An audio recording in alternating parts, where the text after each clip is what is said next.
Hey, good morning. Anything happen in sports this weekend or last night? Anything happen? I took a nap, so I missed the news. Eric, can you just give us sort of your basic thoughts on picking up maybe from where you left off and your outlook on the season? Well, I think this is ultimately what everybody wanted. Look, it is a business.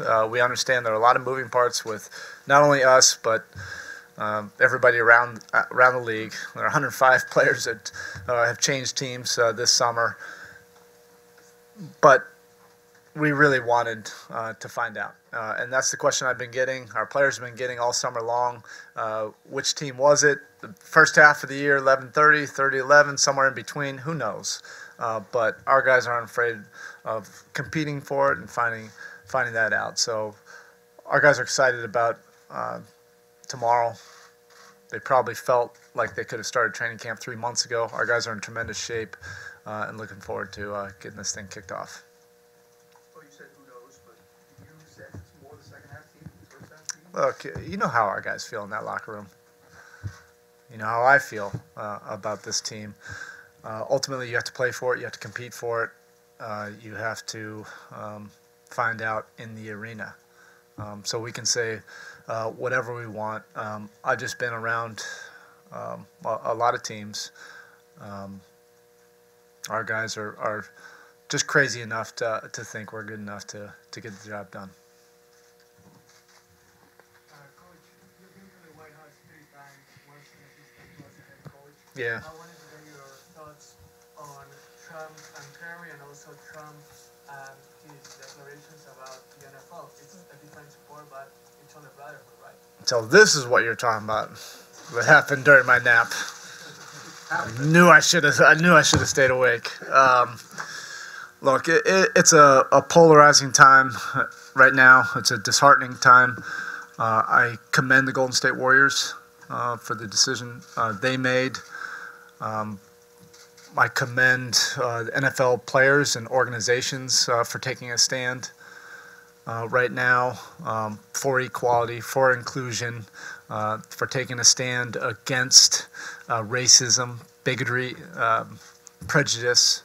These are all foundations, the cornerstones of our great country. So it is disheartening to see right now the divisiveness. We'll meet about it as a team when we get in Boca, but we support our players and the other teams, other pro organizations, for their right to express themselves in a nonviolent way for a cause that needs to be addressed and still, unfortunately, is a big-time issue. So when you said meet with the team, is it something you have to do as a coach or as an organization early this season to just find out if there's any plan from a player to either? No, it's not. It's not even about the plan right now. Look, this is discourse that's going on in every living room right now, and this is our family. So we will have a discussion about it. It is such a polarizing topic right now that I think it's healthy just for guys to express where they are on this right now. And I know how the guys feel in the locker room is exactly the same as the players in the other leagues and other teams that you saw this weekend. Eric, it was polarizing when your team decided to do what it did in response to Trayvon. It was polarizing last year when you guys decided to link arms and as that gesture. Obviously, we're going to see more gestures this year. We've already seen a bunch. Right. In the NFL, of course. How disturbing is it that as these acts become more and more prevalent, as the response from sports gets more and more out there, it just seems like that divide just keeps widening? Yeah, and that's the disheartening, discouraging thing right now. that this is really just an expression of our rights and an expression to fight this in a nonviolent way. So we will support our guys if they choose to decide to fight this in a coherent, connected way. But absolutely, we all feel discouraged just by the divisiveness right now, and we would all just love to see a lot more equality and inclusion.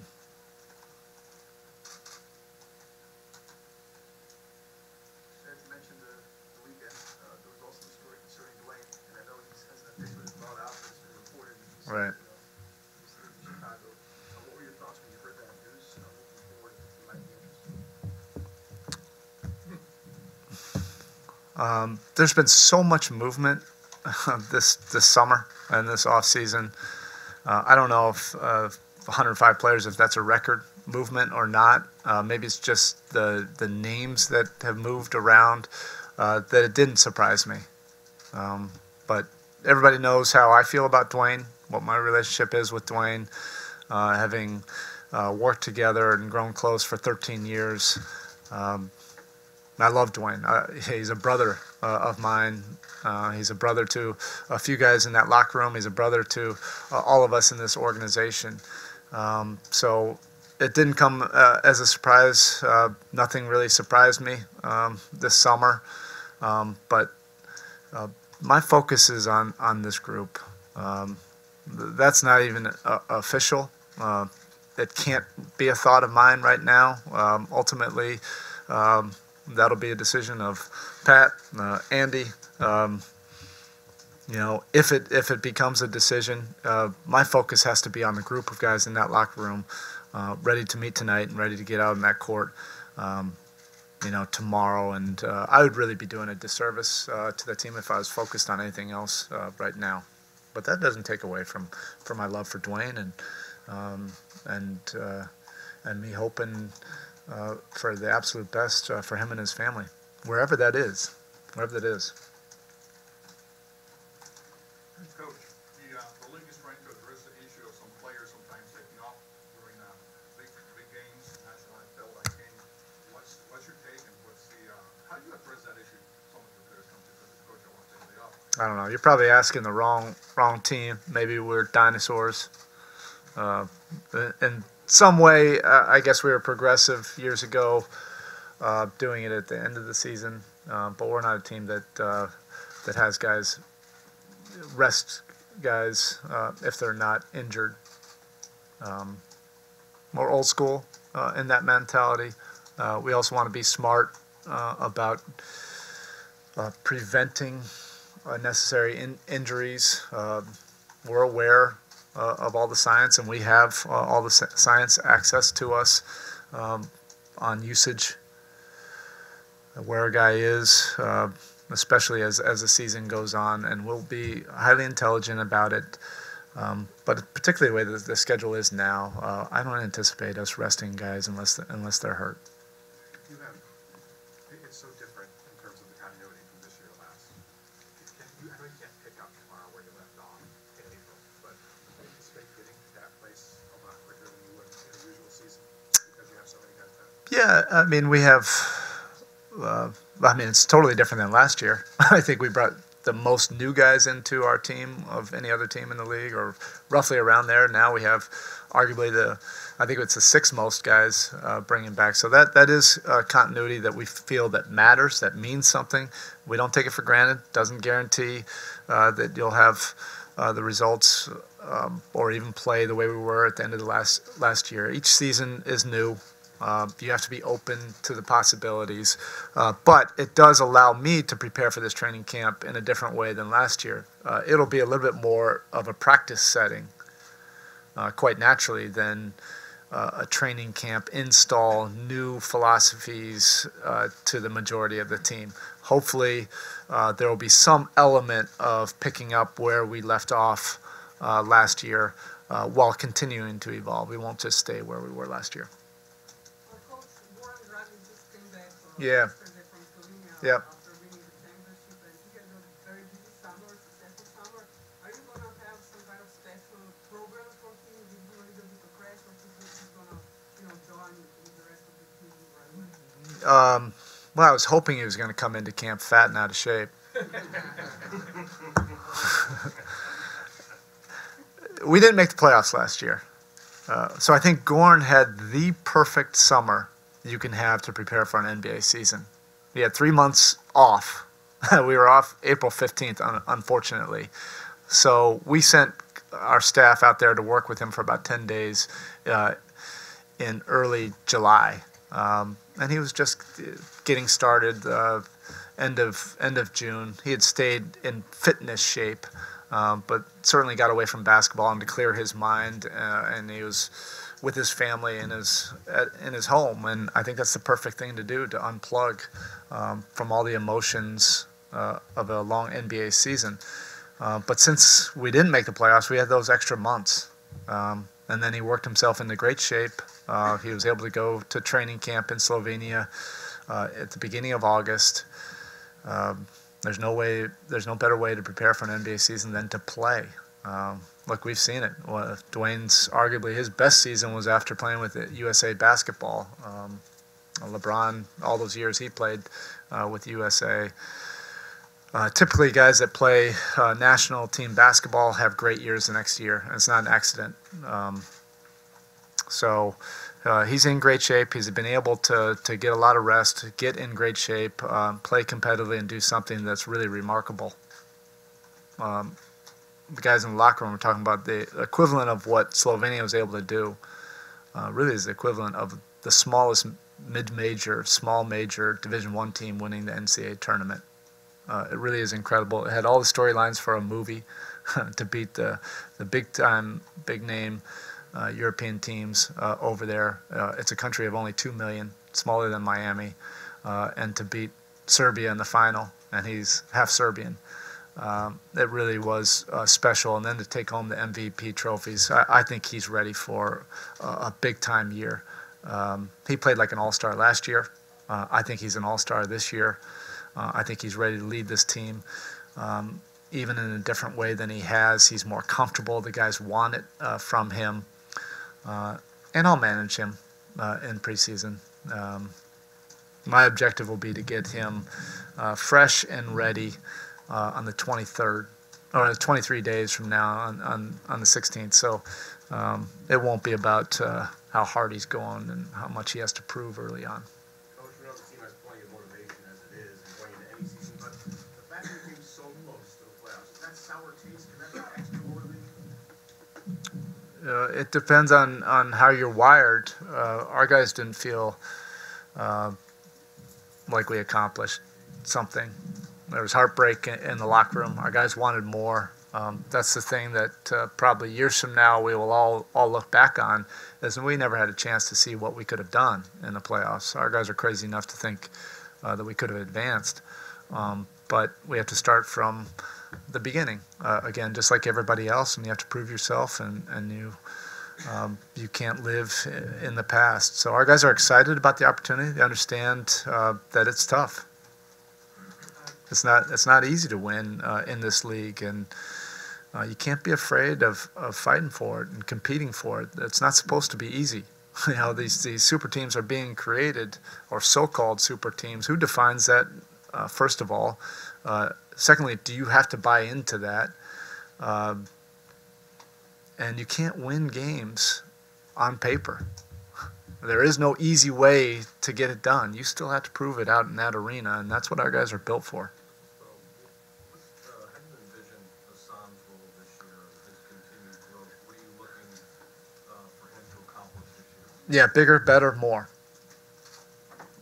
His improvement in our organization has been steady each month, each year. And I think that's the best way to look at Hassan's improvement, is to step back and look at the big picture, not the day-to-day improvement.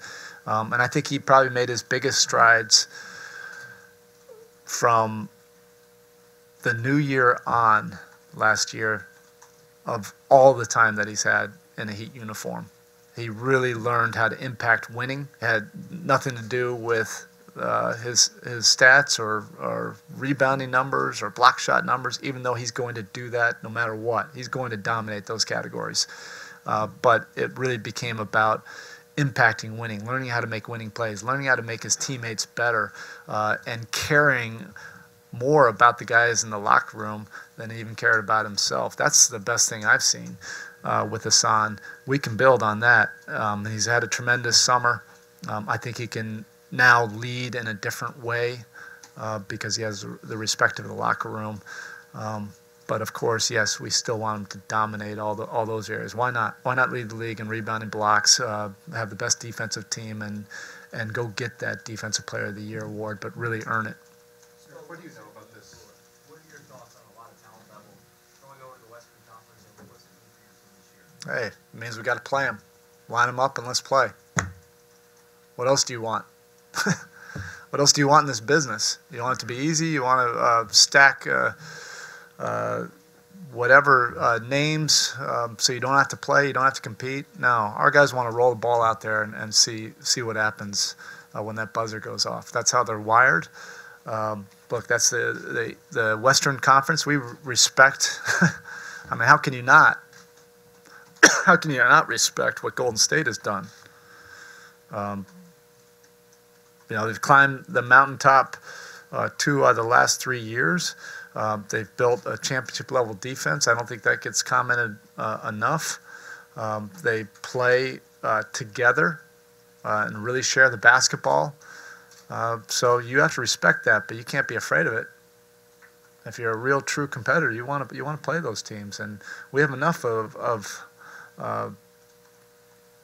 teams that have our respect in the Eastern Conference as well. We would have made the preseason last year if we would have beat some of the Eastern Conference teams that we needed to beat. What do you know about the e-coach platform? Yeah. The NBCA, I guess, is going to announce that. Yeah, I'm going to be involved with that as well. I think it's a tremendous way to grow the game. The Coaches Association has partnered with eCoach to have the coaches in the league put together drills, put together a library of drills that will go global. So kids from the Philippines to China to Europe to South America can access drills to learn fundamentals. I think all of us have been really searching for a way to house all of the fundamentals and basics that are getting lost, particularly in the Youth American game with AAU. But to find a way to tap back into that and then use the coaches at our level, to help teach the game and grow the game globally. I'm proud to be a part of it. So it's all about zone. It's all about what? It's all about zone. Well, hey, zone for youth and high school and college is part of it, but I will not be teaching the zone part. Throw a zone out there. I'm turning to our assistants. All right, what do we do? Attack. Yeah, that was a great experience. Yeah, tell us about the experience and what you got out of it for not only yourself, but the game itself. Yeah, I like to do some kind of trip every summer, and obviously people that know me, I go to the Philippines a lot and barnstorm and run clinics over there. And I love doing that. But when I had the opportunity to coach Luol Deng, he talked about how he was brought up and how he was a refugee and what it was like coming from Africa and then going to London. But he talked so much and so positively about his experiences in Africa and how he gives back and everything that I wanted to be a part of it. So the league asked me if I wanted to do it this year, and I said, sign me up. I don't care when it is during the summer. My wife will go over there, and we'll offer our service in every way we can. It was a transformational trip. The NBA does a tremendous job. It was a week of clinics and camps for youth kids, but also outreach. We built some houses in villages that really needed support and really needed a lot of attention that we were able to bring just by being there. And then I was able to reconnect with Lou over there. I had told him when he talked about it, I said, hey, one of these days I want to go over there with you. And so I was able to check that box, and it was a great time. The game was fun. The game wasn't played like an all-star game. It was pretty competitive, so that was a good time. Coach, what did you learn the most, I guess, from Bam, out of Ireland in the summer league, and how you fit in his role? Yeah, I don't want to put boundaries on him. He has a lot of Miami Heat qualities that we like, and the one thing I've learned over the years as well is when Chet Kammerer says, "This is my guy," I don't even have to throw the monitor on and watch an edit of him. And that was Chet's guy 6 weeks before the draft, 3 weeks before the draft, 1 day before the draft, 10 minutes into the draft, and when we had the pick available and he was there, we just said, okay, Chet, this is your call. So he's tough, he's competitive, he's a winner, he's a great teammate, he has freakish athleticism, humility and a desire and a work ethic to match all that. So we just want to invest our time in him. Yeah, he did a lot of things that surprised us a little bit this summer. We wanted to find out if he can handle the ball and make some plays, and not just from the center position. I was pleasantly encouraged by that. And we'll see what happens. I'm not putting anybody in ink right now, except for a few guys. Eric, we didn't have a chance to ask you about Kelly yet. Just his overall game, your thoughts, what he does particularly well, and sort of what the next frontier in his game might be. No, we couldn't stop him. He made us look silly. He had us running around in circles for years. So I've said this a lot of times when guys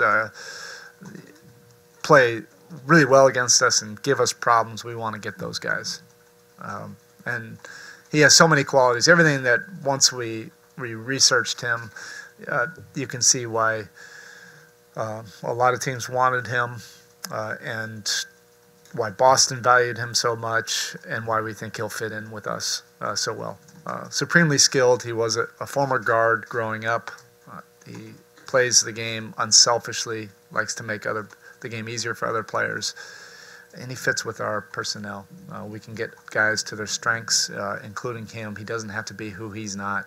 He can just be who he is with us, and we think it fits well. Coach, with the situation in Mexico City and earthquakes, Yeah. did he have a game scheduled to play in? What kind of measurements does the team do and the NBA doing to make sure the safety of the players and the safety of the arena? Yeah, that's a great question. We just sent some personnel over there before the earthquake. We'll be sending more personnel over there to check on everything now. And the NBA will be doing all of that, of course. And the NBA will not put us in a situation where we would be in danger unnecessarily. But our hearts go out to the folks in Mexico City. It's horrific to see that. You can't predict it. And when you see it on the news, you can't even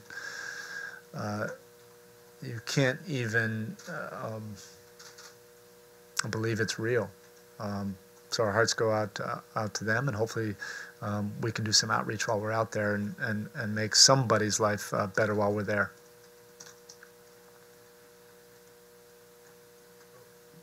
Okay. Yeah, go ahead. I don't know. Yeah. Our game with Brooklyn will be played. Yeah. Where that is, I don't know yet. I don't think the league knows yet either. Okay, thank you.